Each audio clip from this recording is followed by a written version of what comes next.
ಇವತ್ತಿನ ಕಂಟೆಂಟ್ ರೀಸೆಂಟಾಗಿ ರಿಲೀಸ್ ಆದಂಥ ಸಿನಿಮಾದ ರಿವ್ಯೂ ಕಡೆ. ಶಾಕಾಹಾರಿ ಅಬ್ಸರ್ವ್ ಮಾಡಬೇಕಾಗಿರೋದು ದೊಡ್ಡ ಶಾಕಾಹಾರಿ. ಇದು ಸಂದೀಪ್ ಸುಂಕದ್ ಅವರು ಡೈರೆಕ್ಟ್ ಮಾಡಿರುವಂಥ ಸಿನಿಮಾ. ಹಾಗೆ ಇದು ಅವರ ಡೆಬ್ಯೂ ಸಿನಿಮಾ. ಇದೊಂದು ಕ್ರೈಮ್ ಥ್ರಿಲ್ಲರ್ ಡ್ರಾಮಾ ಕೂಡ ಇದೆ. ಜೊತೆಗೆ ಇದೊಂದು ಇಮ್ಯಾಜಿನರಿ ಈವೆಂಟ್ ಬೇಸ್ಡ್ ಸಿನಿಮಾ ಅಂತಲೇ ಹೇಳ್ಬೋದು. ಇದರಲ್ಲಿ 2 ಥರ ಕ್ರೈಮ್ ಬರುತ್ತೆ. ಒಂದು ಬೇಕು ಅಂತ ಮಾಡೋದು, ಇನ್ನೊಂದು ಗೊತ್ತಿಲ್ಲದೆ ಆಗೋದು. ಬೇಕು ಅಂತ ಮಾಡೋದು ಒಂದಾದರೆ ಮಿಕ್ಕಿದ್ದೆಲ್ಲ ಮಾಡಬೇಕು ಅಂತ ಇರಲ್ಲ, ಆದರೂ ಆಗೋಗುತ್ತೆ. ಕನ್ಫ್ಯೂಸ್ ಮಾಡೋದ್ರಲ್ಲಿ ನಂಬರ್ 1. ಇದು ಮಧ್ಯ ನಿಮಗೆ ಕನ್ಫ್ಯೂಸ್ ಮಾಡೋದಂತೂ ಗ್ಯಾರಂಟಿ. ಕನ್ಫ್ಯೂಸ್ ಮಾಡಲೇಬೇಕು ಅನ್ನೋ ರೀತಿಯಲ್ಲಿ ಏನಿಲ್ಲ, ಬಟ್ ಆದರೂ ಇದು ನಿಮಗೆ ಕನ್ಫ್ಯೂಸ್ ಮಾಡುತ್ತೆ.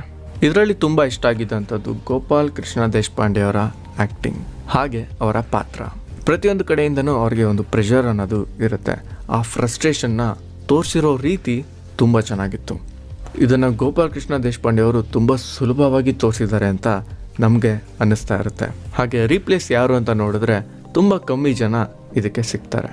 ಹಾಗೆ ಈ ಸಿನಿಮಾದಲ್ಲಿ ಮಿಂಚಿದ್ದು ಅಂತಂದರೆ ಒಂದು ಲೆವೆಲ್ ಜಾಸ್ತಿನೇ ಮಿಂಚಿದ್ದು ಅಂತ ಹೇಳ್ಬೋದು ನಮ್ಮ ರಂಗಾಯಣ ರಘು ಅವರು. ಒಂದು ಬೇರೆನೇ ಶೇಡಲ್ಲಿ ರಂಗಾಯಣ ರಘುನ ನೋಡ್ತೀರಾ. ಇಷ್ಟು ದಿನ ನೋಡಿರುವಂಥ ರಂಗಾಯಣ ರಘುಗೂ ಹಾಗೆ ಈ ಸಿನಿಮಾದಲ್ಲಿ ಇರುವಂಥ ರಂಗಾಯಣ ರಘು ಅವ್ರಿಗೂ ತುಂಬ ವ್ಯತ್ಯಾಸ ಇದೆ.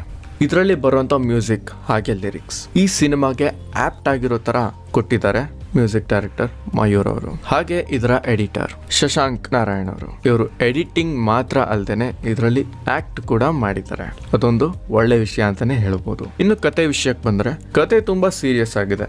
ಕತೆ ತುಂಬಾ ಗ್ರಿಪ್ಪಿಂಗ್ ಆಗಿದೆ.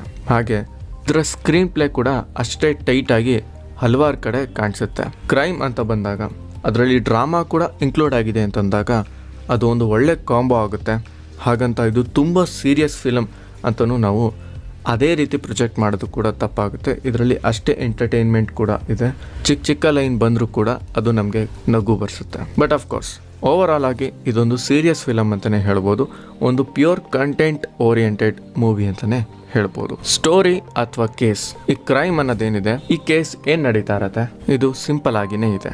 ಬಟ್ ಆದರೂ ಪ್ರೆಷರ್ಸಿಂದ, ಟೆನ್ಷನ್ಸಿಂದ, ಕನ್ಫ್ಯೂಷನ್ಸಿಂದ ಅದು ಕಾಂಪ್ಲಿಕೇಟ್ ಆಗುತ್ತೆ. ಇದೊಂದು ವೆಲ್ ಎಸ್ಟಾಬ್ಲಿಷ್ಡ್ ಫಿಲಮ್ ಅಂತಲೇ ಹೇಳ್ಬೋದು. ಅದರಲ್ಲೂ ಸಂದೀಪ್ ಅವರ ಡೆಬ್ಯೂ ಮೂವಿಗೆ ಈ ಒಂದು ಜಾನರ್ ಹಾಗೆ ಈ ರೀತಿಯ ಕಾನ್ಸೆಪ್ಟ್ ಇಟ್ಕೊಂಡು ಬಂದಿರೋದು ಒಂದು ತುಂಬ ಒಳ್ಳೆ ವಿಷಯ ಅಂತಲೇ ಹೇಳ್ಬೋದು.